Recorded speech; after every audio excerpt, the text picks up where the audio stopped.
avec ces photos qui méritent qu'on les observe de près. Voici l'homme dont la plainte pour torture a provoqué un incident diplomatique entre la France et le Maroc. On s'en souvient, c'était il y a 15 jours. L'irruption de 7 policiers engilés par balles, paraît-il, à l'ambassade du Maroc à Paris, avec à la main une convocation par un juge d'instruction du patron du contre-espionnage marocain, Abdellatif El Amouchi, le chef de la DGST, venu place Beauvau avec son ministre pour une réunion de travail.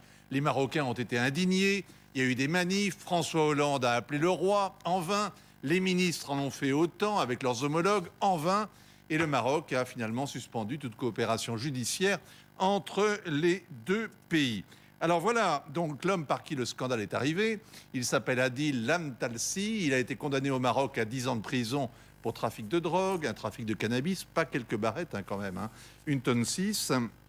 Et sur cette photo, il a un cocard. Les geôliers marocains prétendent qu'il se l'est fait lui-même en essayant de s'auto-mutiler.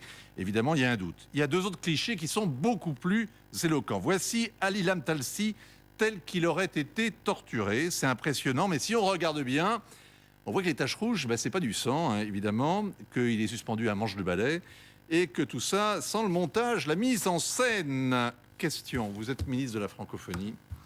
Vous savez la sensibilité des pays du Maghreb qui supportent mal l'arrogance de l'ancienne puissance coloniale. Qu'est-ce que vous pensez du zèle des juges d'instruction? Bon, déjà, nous travaillons au complet rétablissement entre la relation franco-marocaine. Alors du zèle, non, mais c'est vrai qu'on a, pas qu'au Maghreb d'ailleurs, même dans toute l'Afrique et l'Afrique francophone,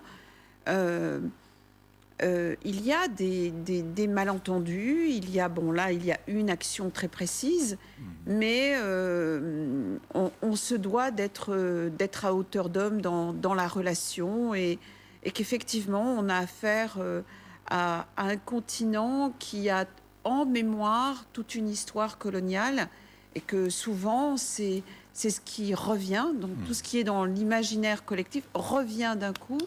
Alors que voilà ce qui s'est passé, mais bon, nous sommes quand même le Maroc est un grand pays ami de la France. Oui, donc et on a j'espère besoin que de lui. tout cela.